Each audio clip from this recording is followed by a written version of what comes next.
Hello everyone, welcome to Azad Revenge Stories channel.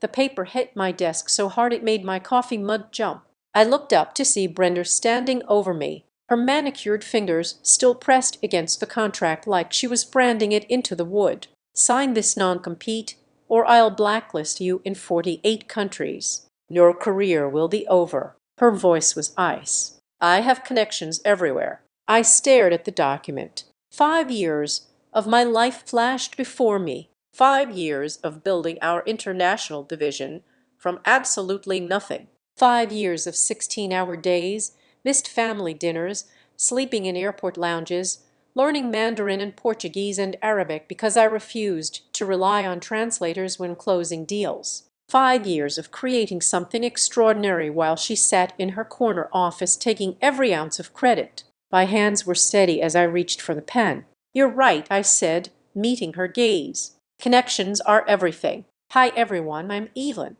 I'm 34, and I'm about to tell you how I turned the worst moment of my career into the sweetest victory of my life. Before I go any further, though, could you please take a few seconds to tell me in the comments where you're listening from? Because I want to know how far my story has reached, and if this resonates with you at all.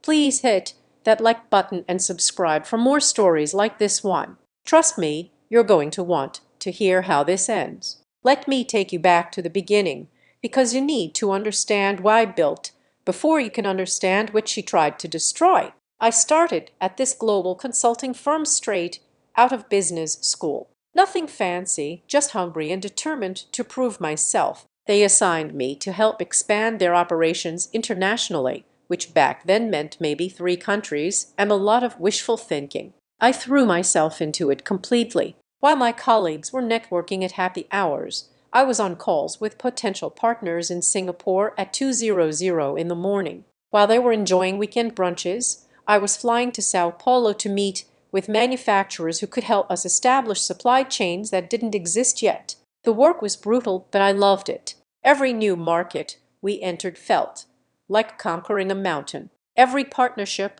I forged felt permanent, built on trust and genuine understanding rather than just contracts and profit margins. Brenda became my supervisor 2 years in. She was hired from outside the company, brought in specifically to oversee international expansion. The irony wasn't lost on me that she was now managing the very operation I had created from scratch. At first, she seemed genuinely interested in what I'd accomplished. She asked detailed questions about our partnerships, our processes, our key contacts. I was naive enough to think she wanted to help me grow, but I started noticing things. In client meetings, she would present strategies I had developed as if they were her ideas. When we landed major contracts, her name appeared first on the internal announcements. When industry publications wanted to interview someone about our international success, somehow it was always Brenda who ended up quoted. The breaking point came during our expansion into African markets. I had spent 8 months building relationships with suppliers and regulatory contacts across 6 countries. The work was delicate, requiring cultural sensitivity and patience that you simply can't fake. When we finally secured a massive contract that would establish us as the dominant player in that region, Brenda scheduled a presentation to the board. She invited me to attend, which I thought meant I would finally get recognition for the work. Instead, I sat in the back of that conference room and watched her present my research, my strategies, my relationships as her own vision. She spoke about her approach to international expansion and her understanding of global markets. Not once did she mention my name. After the presentation, board members congratulated her on her innovative thinking. They praised her for building such a successful international operation. They talked about promoting her to vice president. I felt invisible, worse than invisible. I felt erased. That's when I started documenting everything. Every email I sent, every call I made, every relationship I built. I created a comprehensive record of exactly who had done what. Not because I was planning anything yet, but because I needed proof for myself that I wasn't going crazy. The industry began to take notice of our international success. Conference organizers invited us to speak at major events. Trade publications wanted to feature our expansion strategies. And every single time, it was Brenda who stepped into the spotlight. I watched her give presentations about markets she had never visited, using insights she had never developed, discussing relationships she had never built, and she was convincing. She had learned the language well enough to speak authoritatively about work she had never done. Meanwhile, I was becoming a ghost in my own operation. New team members were told that Brenda was the mastermind behind our international success. Clients who had worked with me directly were now being directed to communicate through Brenda's office. I was being systematically written out of the story of my own achievements. But I kept working. I kept building because I genuinely believed that excellence would eventually be recognized. I thought that if I just performed at an even higher level, if I delivered even more impressive results, the truth would become undeniable. I was so wrong. The opportunity came through a headhunter. A smaller consulting firm that specialized in emerging markets was looking for someone to lead their expansion into Asia. The role was perfect for me, combining everything I had learned with the chance to finally get the recognition I deserved. The interview process was incredible. For the first time in years, I was sitting across from people who wanted to hear about my actual experiences, my real insights, my genuine expertise. They had done their research and knew exactly what I had accomplished,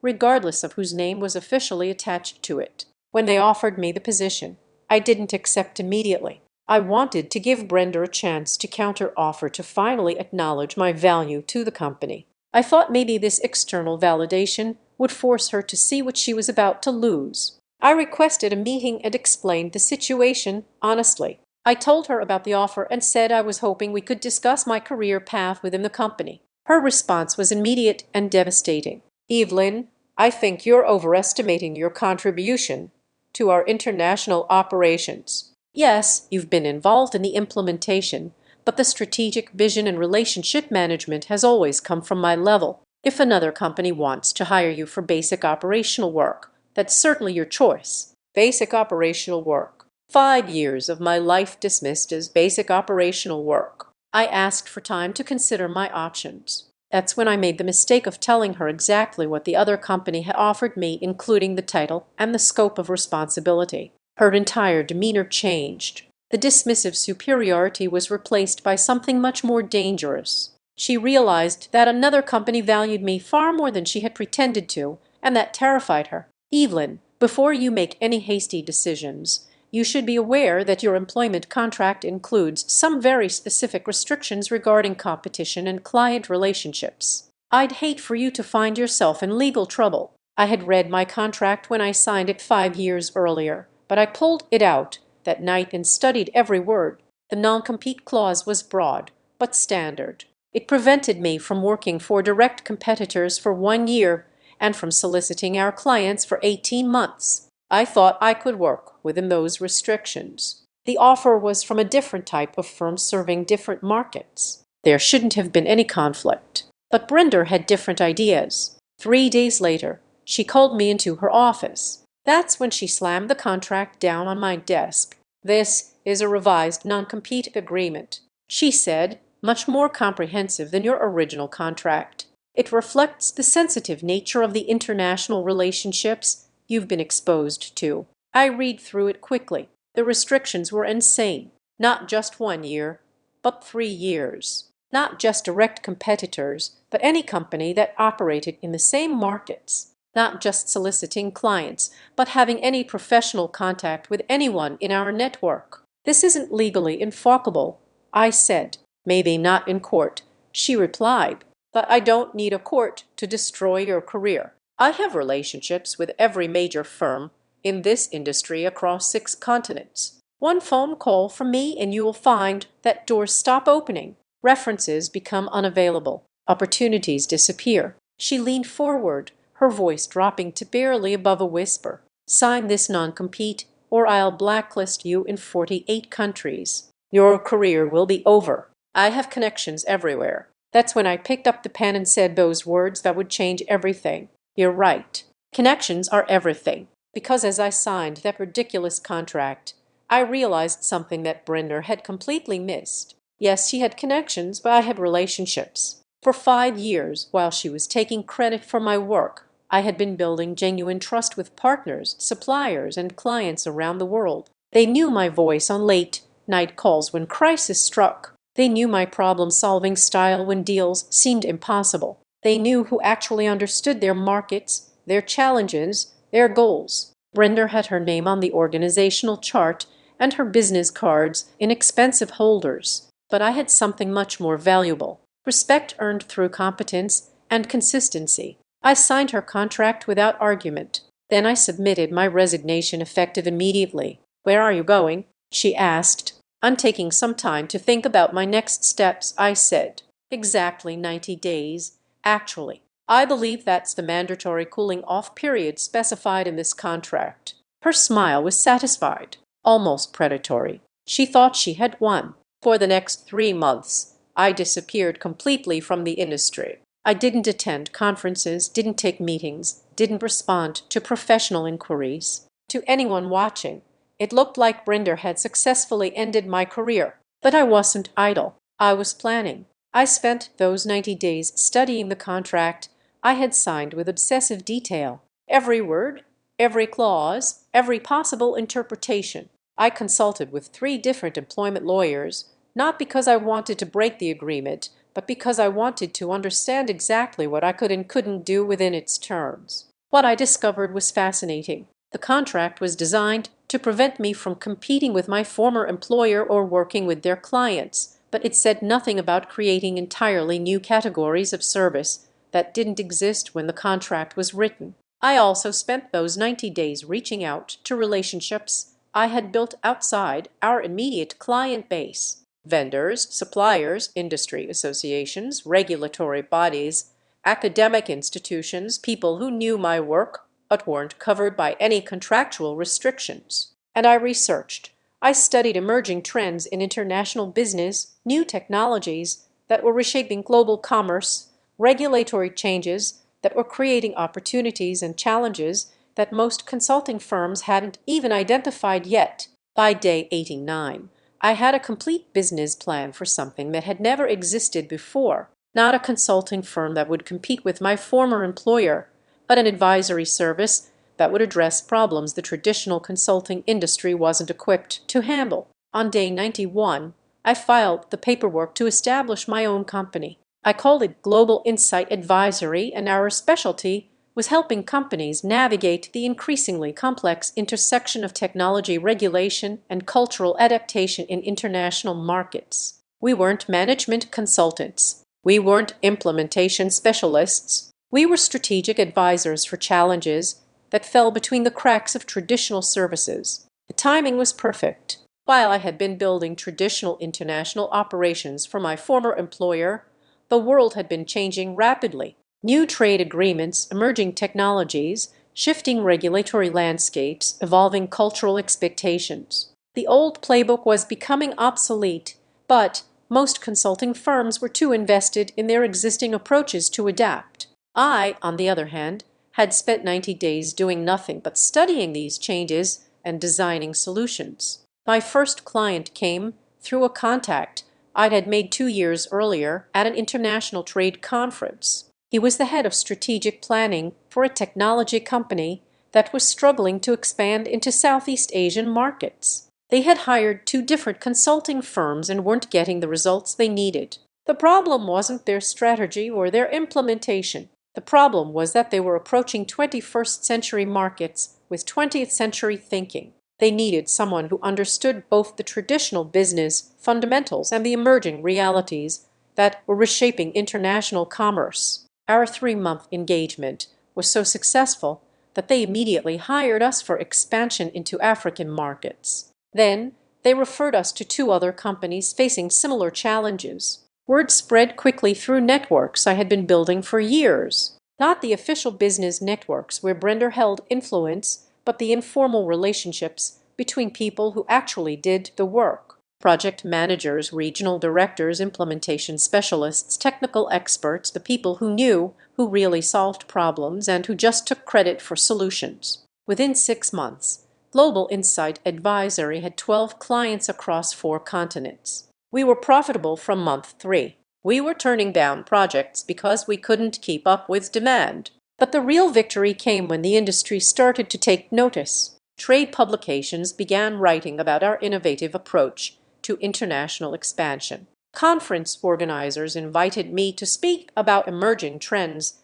in global business. Industry associations asked me to contribute to their research on best practices for cross-cultural operations. For the first time in my career, my name was attached to my ideas. My insights were attributed to me. My expertise was recognized as mine. Meanwhile, at my former company, things were falling apart. Without my institutional knowledge, Brender was struggling to maintain the relationships I had built. Partners were complaining about communication breakdowns. Projects were running over budget and behind schedule. New market entries were failing because the cultural insights I had developed were documented anywhere she could access them. She tried to hire replacements, but none of them had the years of relationship building and market knowledge that I had accumulated. They were starting from zero in markets, where success required deep established trust. The annual International Business Conference was scheduled for October, 7 months after I had started my own company. This was the industry's most prestigious event where the biggest deals were announced and the most important relationships were reinforced. My former company had a prominent speaking slot. Brender was scheduled to present their international strategy to an audience of over 2,000 industry leaders. I wasn't planning to attend. I had been invited to speak at 3 different panels, but I had declined.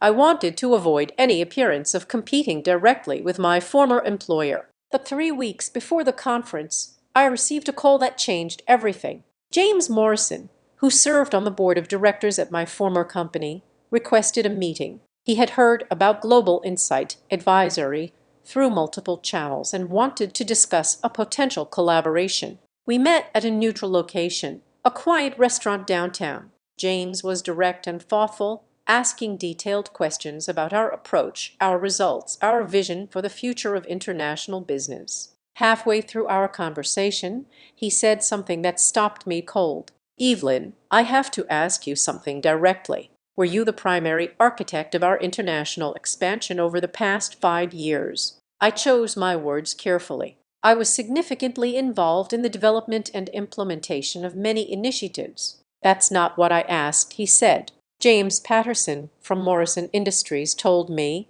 that when they needed help with their Asian expansion, you personally flew to Tokyo 3 times in 1 month to solve problems that our senior leadership couldn't address. Rachel Chen from Pacific Dynamics said, "You spent 2 years building the relationships that made their joint venture possible." David Kumar from Global Supply Solutions said, "You were the only person at our company who understood their regulatory challenges well enough to help them navigate government approvals."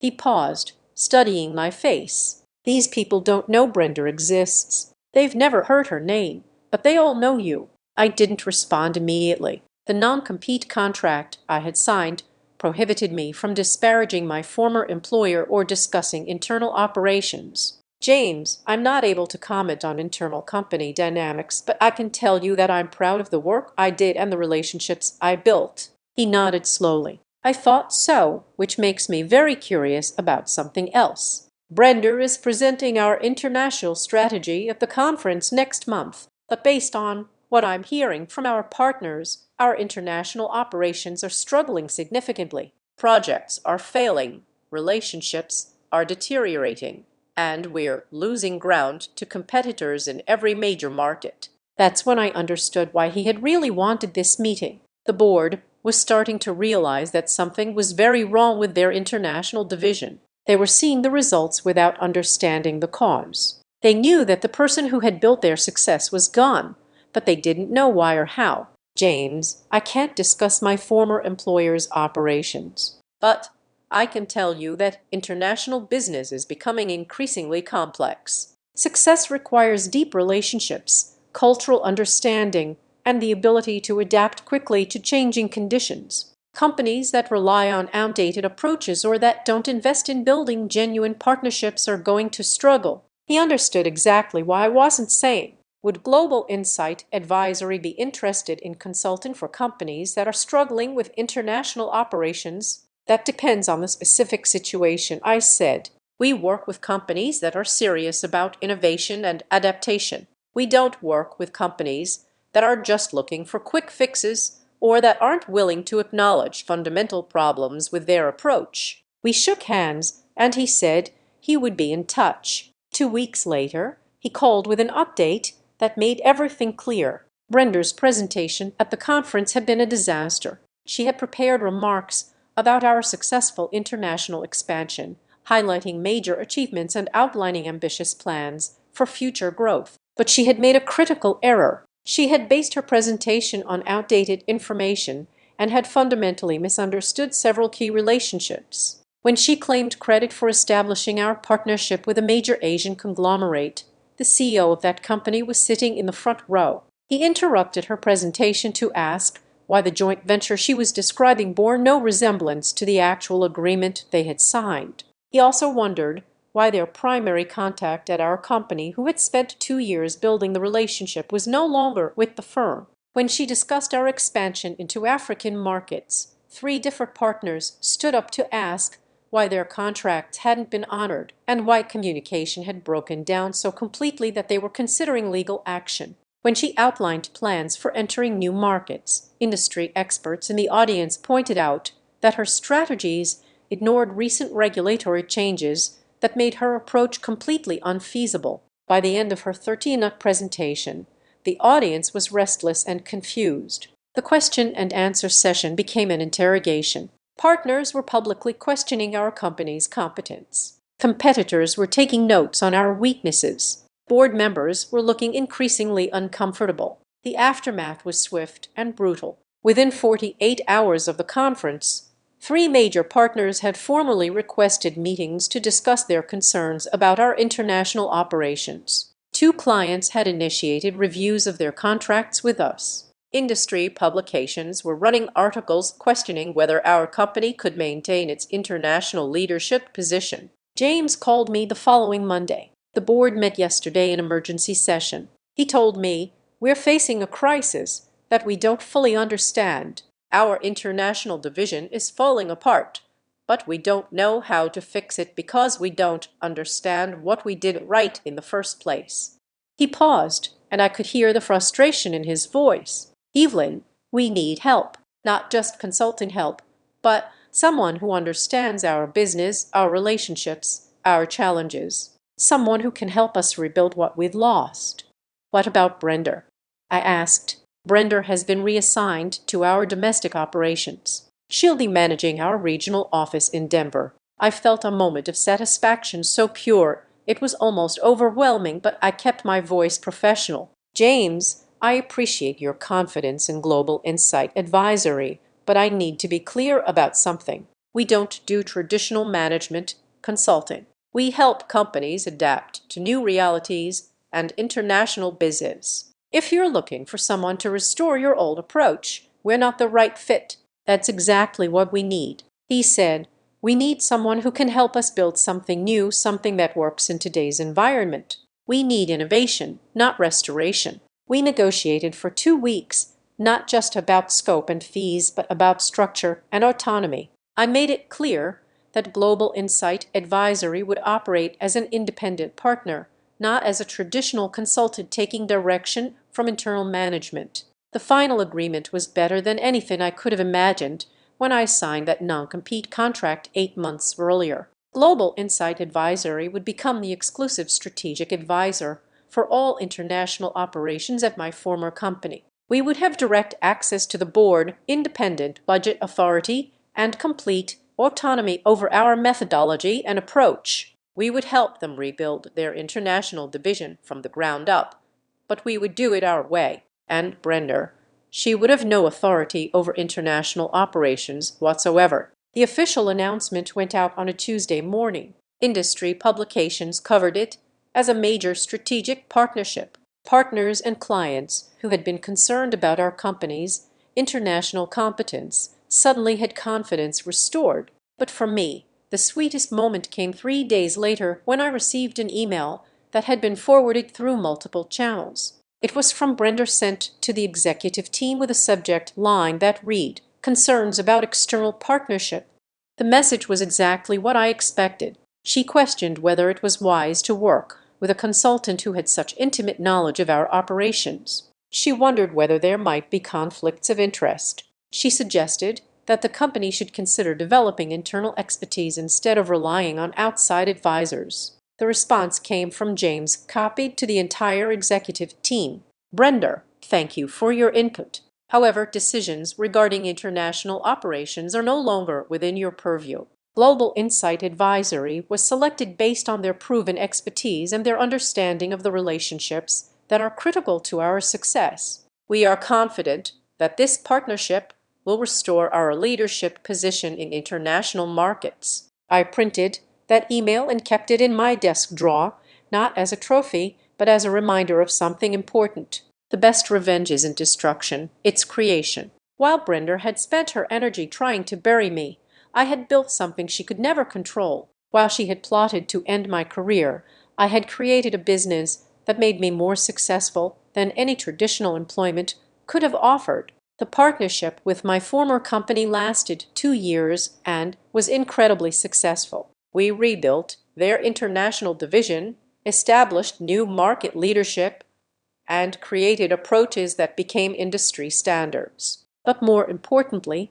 those 2 years established Global Insight Advisory as the premier strategic advisor for international expansion. We grew from a one-person operation to a team of 12 with offices in 3 countries and clients across 6 continents. Today, 5 years after I signed that non-compete contract, Global Insight Advisory is recognized as one of the most innovative firms in international business strategy. We've been featured on the cover of 3 major trade publications. I've given keynote speeches at conferences around the world. I've advised governments, multinational corporations, and emerging companies on how to succeed in global markets. And Brenda, she's still managing that regional office in Denver. But here's what I want you to understand. This isn't really a story about revenge. It's a story about recognizing your own value, even when others refuse to see it. For years, I allowed someone else to define my worth, to take credit for my achievements, to control my narrative. I thought that if I just worked harder, if I just delivered better results, the truth would become obvious. But the truth is that some people will never give you the recognition you deserve. No matter how much you achieve, they will always find ways to diminish your contributions and elevate their own importance. The real victory isn't in destroying them. It's in building something so undeniably yours that their opinions become irrelevant. When I signed that contract, when I accepted those restrictions, when I disappeared for 90 days, I wasn't planning revenge. I was planning resurrection. I was betting on myself in a way I had never done before. I was choosing to believe that my relationships, my expertise, my integrity would be worth more than any job title or company affiliation. And I was right. So if you're watching this because someone has tried to bury you, if someone has taken credit for your work, if someone has threatened to destroy your career, I want you to remember something. They can take your title, they can take your office, they can even take your clients, but they can't take your relationships, your knowledge, your integrity, or your determination. The most powerful revenge is becoming so successful that their approval becomes meaningless. Build something they can't control, create value they can't diminish, develop relationships they can't manipulate, and then watch as their threats become whispers, their power becomes irrelevant, and their names become footnotes in the story of your success. If this story resonated with you, if it gave you hope or inspiration or just reminded you that justice sometimes does prevail, please take a moment to like this video and subscribe to my channel. Your support means everything to me, and it helps ensure that stories like this reach the people who need to hear the most. And please tell me in the comments, have you ever faced a situation where someone tried to destroy your career or take credit for your work? How did you handle it? What would you do differently? Because here's the truth. We are all stronger than we think, more capable than we believe, and more valuable than anyone else's opinion of us. Sometimes the best revenge is simply refusing to stay buried. Thank you for listening to my story. I'll see you in the next video. I invite you to subscribe to the Azad Revenge Stories channel, like this video, and support me further by hitting the hype button so the story in this video can be heard by many more people. Thanks to all.